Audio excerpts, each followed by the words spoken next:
Hi all, hope you're doing well. This is Maro, welcome to my channel. I have been playing Amagi for a while now, trying to grind to Yamato, and initially had somewhat of mixed emotions about the ship and trying to adjust to it.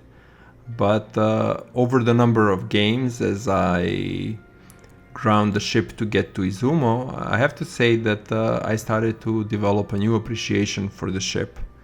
I think the 10 guns in the 5 turrets, 410 millimeters. I think the speed, which not as fast somehow with the line and being able to hit 30 knots, has really endeared the ship to me. So I wanted to put this this video together and share this game and just show you, some of the things that Amagi can do. And I think it was also an interesting game, so I thought it'd be good to see. The game is tier 8, it has CVs, and it has 8 battleships per side, which is quite unusual. Also, it has, I think, 4 Massachusetts on my team, and 2 Bismarck Sturpists and a Massachusetts on the red team. So there is a heavy brawling component to it. I spawn on the west side next to the USS Massachusetts, and given that there is a CV in the game, and recognizing that Amagi doesn't necessarily have the best AA in the world, it probably has the worst for a tier 8 battleship, I choose to stay close to USS Massachusetts. Now, given the positioning of the ship and how best to play the ship, I really didn't want to overcommit initially, but would like to hang in the back a little bit to give myself time and space in case I need to look to either disengage or have the room to tighten or widen the angles of the guns depending on what the need is. Now, as I'm starting to move towards Cap A, it appears that the Massachusetts on my team are very keen to engage in the secondary duel. Massachusetts secondaries are probably one of the best in the game, or at least were. I'm not sure if they still are, because it seems that there are ships in the pipeline, the German ships, that may have a great secondary as well. And historically, German ships have had very good secondaries, but Massachusetts, when it was released, probably had the most precise secondaries with a great range. So simultaneously, I think there is one of those many missions where the secondary hits are required to fulfill, and I think the players are keen to take advantage of that. So suddenly, instead of just being next to one Massachusetts, I find myself, I think, amidst 4 Massachusetts, which certainly will provide a lot of AA protection. I think it will also make for an interesting game. So I see on this flank we have a North Carolina. The DD is also spotted. Our DD sees their DD, Xian Yang, and I think there is a Cleveland on top.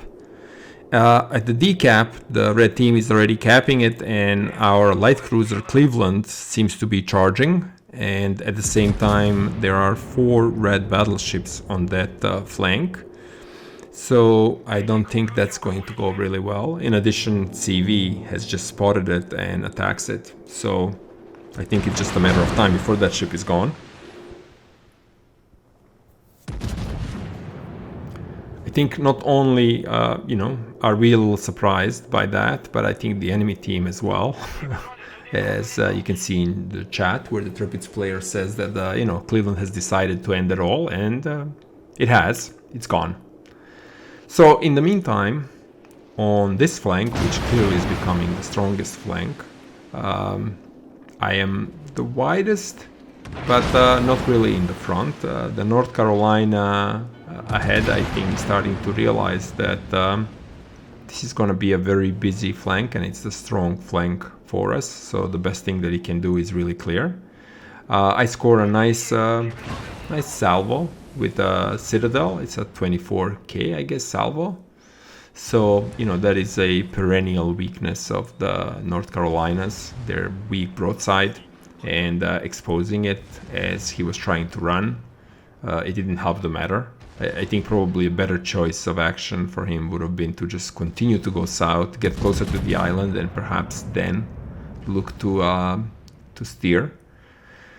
But in a situation like this, where you are under so much focus fire and they're just charging at you, perhaps there is no good course of action, and by now it's already too late, and that North Carolina barely has any health. So while our team is charging A and going north, our own cap next to our spawn, it's really abandoned. We have 3 battleships there. Amagi, Monarch, and Gascogne, and our CV is still there. But I think with the pressure that's going up, North Carolina dies on our side. But I think the pressure that's on D and headed for C, it's not looking very good for our team there. Amagi is already under a lot of pressure. Because that is a lot of fire. I think that's 1, 2, 3, 4, 5 or 6 battleships, and while Amagi is trying to hit the island and change the course and try to withdraw, never makes it there. Monarch, I think, has seen what's up earlier and he's trying to withdraw. At the same time, what I would like to do, instead of chasing the enemy up north with the Massachusetts fleet, I decide to pedal back and try to stop somewhat this flank. My expectation is that our team will continue to go forward and maybe we'll go around, and if we're able to delay this flank, they may be able to catch up with them, and then we'll have a great crossfire situation.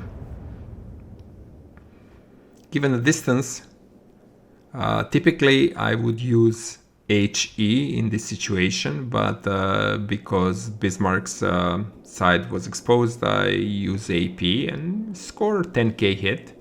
Salvo, not the best, but it's also 15 or 16 kilometer distance, so it's acceptable.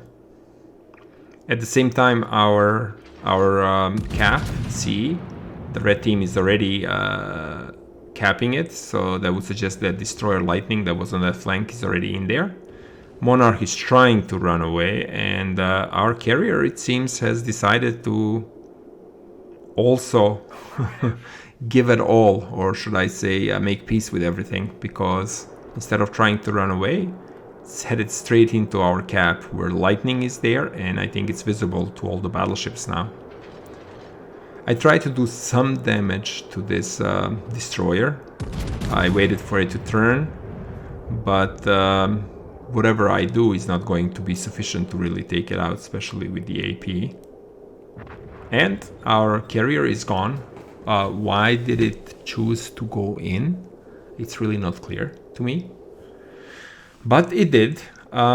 So I start to accelerate. I want to maintain distance because this is a lot of firepower that can be headed my way. Monarch down on its health, probably is the primary target. Gascogne all the way down south is not necessarily providing a lot of support, and it's very far. I think up north our fleet is engaged. I think there is only one USS Massachusetts left up there, and I think we still have 4 ships. So that will probably not last too long before we come out on top. In the meantime, we've lost one of our destroyers, so we still have only 1 destroyer left, and it's up north with the Massachusetts. So by this time I've really kind of increased the speed. I'm almost going at the top speed. Now using HE because most of their battleships are really facing my way. HE on Amagi is pretty good. I think the hitting power of HE is only second to Monarch. I think the fire chance is not necessarily as high. It's maybe in the 30s in terms of percentages, but it still can it can make itself felt when it slams into the enemy battleship. So the red Massachusetts that was up north has just died, and it seems that the carriers in this game have decided that their life is not so important, because Enterprise has also been caught out of position. And I think with our DD up there and the battleships, and given where it is, it's going to be very hard for it to disengage and reach safety. So the enemy fleet continues to focus our Monarch. I'm still engaging Bismarck. I'd like everyone to engage it, because I feel if we focus fire, we may be able to knock it out. It still has a lot of health, but with a lot of HE, lots of fires, that can change quickly. I mean, it's already half health. Now here, it would have been ideal to have AP. However, I didn't change it, so it remained HE in this case as well. So I start another fire, and it's 4 hits. So we are definitely whittling it down. It's probably down to a quarter now. Now, given the distance that I've opened, it's pretty far. It's starting to reach the limits of my gun range. It's around 20 kilometers, and the Bismarck is already at 17 kilometers. So that's pretty far. The red team has also capped A now. So this is the same Lightning. That's basically very close to me now. So I would like to continue to keep my distance away from it. I'm afraid of torps, and right now that's my first fear, really, because the red team is pretty far. I'm really focused on that Bismarck. It was down to just under 10k in health. Unfortunately, it's she has activated her heal, and it's her health is going up, ticking up, and given the distance, and I'm really trying to take her out, but 21.1 kilometers, even with my spotting plane, it's way too far. And by the time I found the ideal targeting solution, I guess you can say, Bismarck disappeared. So in the meantime, my team up north has taken out the Enterprise. The 2 Massachusetts have decided to go down the channel, where there is, I guess, a Bismarck and Key. The red Lightning seems to have also made it to the B cap, because it's already capping it. The other 2 Massachusetts that were engaged in a fight with the Enterprise are turning back and going back to the channel. And at the same time, I see that most of the red team seems to have gone up the channel. So there will be a big battle in the channel. And me and Gascogne are really not taking any part of it, given where we are. Our destroyer is at the opposite side, and it's about to cap D. So I decide that there's really nothing for me to do here.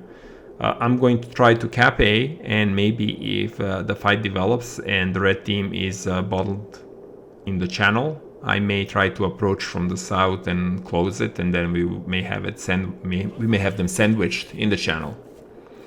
At the same time, Gascogne is coming to cap A as well.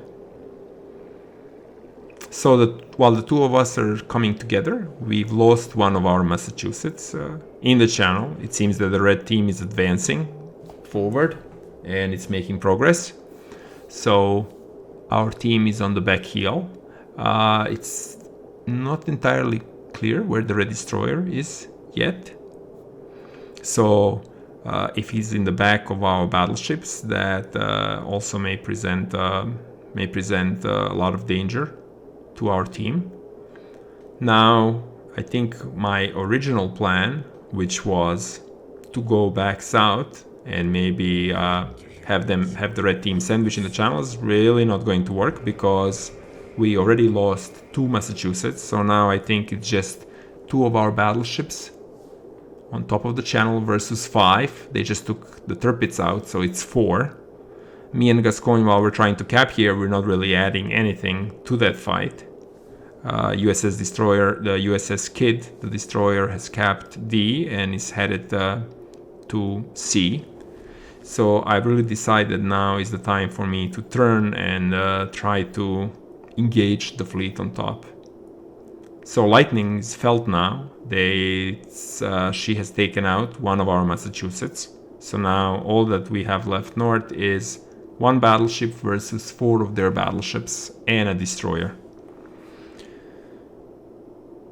So we can, I guess, the red lightning is the red team's lightning is really feeling the blood in the water. So I think it was in smoke shooting previously, and now the smoke has ran out, but it's just engaging the Massachusetts.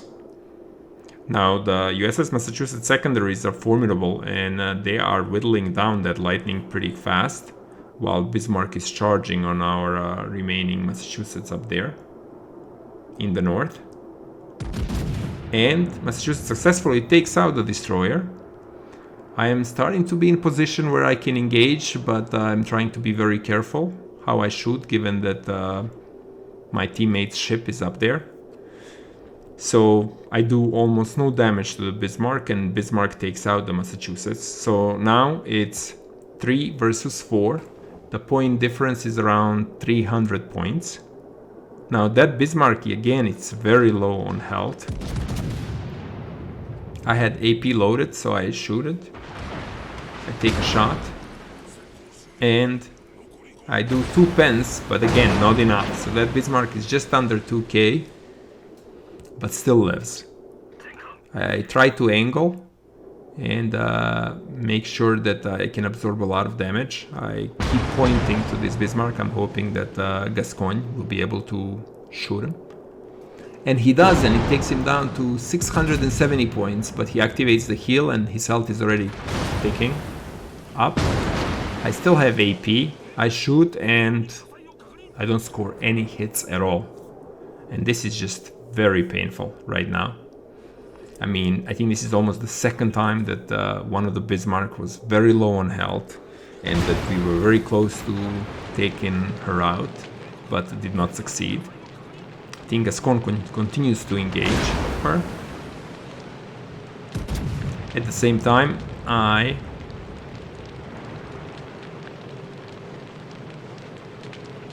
continue to drift away from their fleet, and I'd like to turn around this island to get some protection and also maybe create some sort of a crossfire between me and Gascogne. However, I think Gascogne's broadside is just too exposed, and most of the red team's fleet is really focused on her. So I take a look at my only available target, the Isthmus Monarch, and then of course the Bismarck with like 4000 health pops up just after I've shot. So just to add to my frustration, Gascogne is out of the game. Now it's just me and Kid. Point difference is around 350 points, and we have 3 minutes left. Now Kid has launched torps and they're headed straight to the Bismarck in the A cap. I still continue my perennial battle with one of the Bismarcks, trying to take her out. I have HE loaded this time.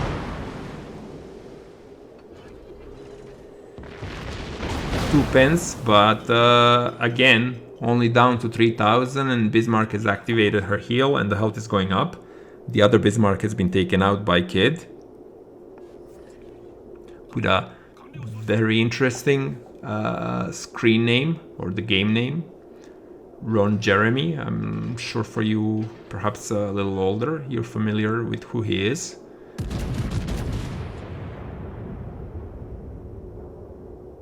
So Bismarck is there. Kid's using my vision to continue to shoot her from the smoke. I continue to focus my HE on her. It seems that my shooting is really not that great.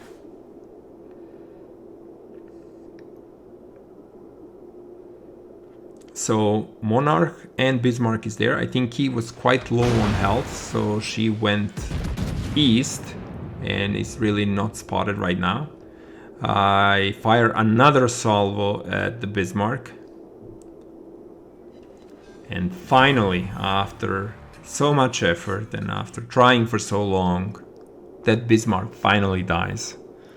So now, in terms of points, it's only down to 40 points. We have 3 caps. They only have 1 cap. I think the key is turning around and is looking to engage us. We only have another minute and a half left. I have loaded HE, and after shooting I switched to AP, given how exposed that Monarch is to me. Even my HE hit, it's 4 pence. I think it caused quite a lot of damage to it. And you know, the British battleships and their armor, it's always an issue. It's really soft. It's probably one of the softest armors of any battleship in the game. So perfectly broadside. I launch my AP shells from, what is that, 12 kilometers. 3 hits, 2 citadels. Lots of damage. I continue to remain angled. We're now down to 30 seconds. And we're about to take the lead.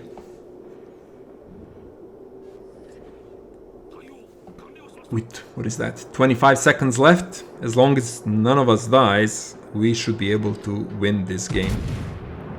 I've switched back to HE again, given that Monarch is at 20 something degrees to me. Another solid shot, 10k, 3 over pence, 2 pence.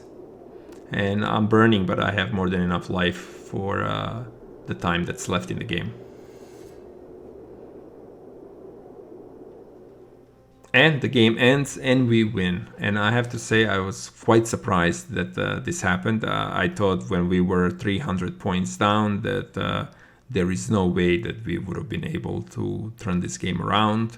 But I think patience, providence, and good luck worked to help us win this game. I think the fact that the kid capped all of the caps while the red team was focused on one side, and I guess the fact that I stayed alive long enough to help the team and cap on the one side, in the end got us over the finish line. It was a very good game. I ended up with 138,000 in damage, 1 killed, 9,300 points, I guess 8 defended, 3 sits, 1 captured, and 4 fires. In terms of team ranks, I was first with just over 2,200 points, and Kid very close to me. The rest of the ships are further down. And then just in terms of the credits and the XP with the flags, it turned out to be a very good game as well. So in the end, Amagi can be a very fun ship. This game was enjoyable. I think I actually developed fondness for Amagi, and I see myself playing it again in the future. Hope you do the same if you already have her in your port. If not, I hope you get her soon. Enjoy the rest of your day and hope to see you soon. Take care.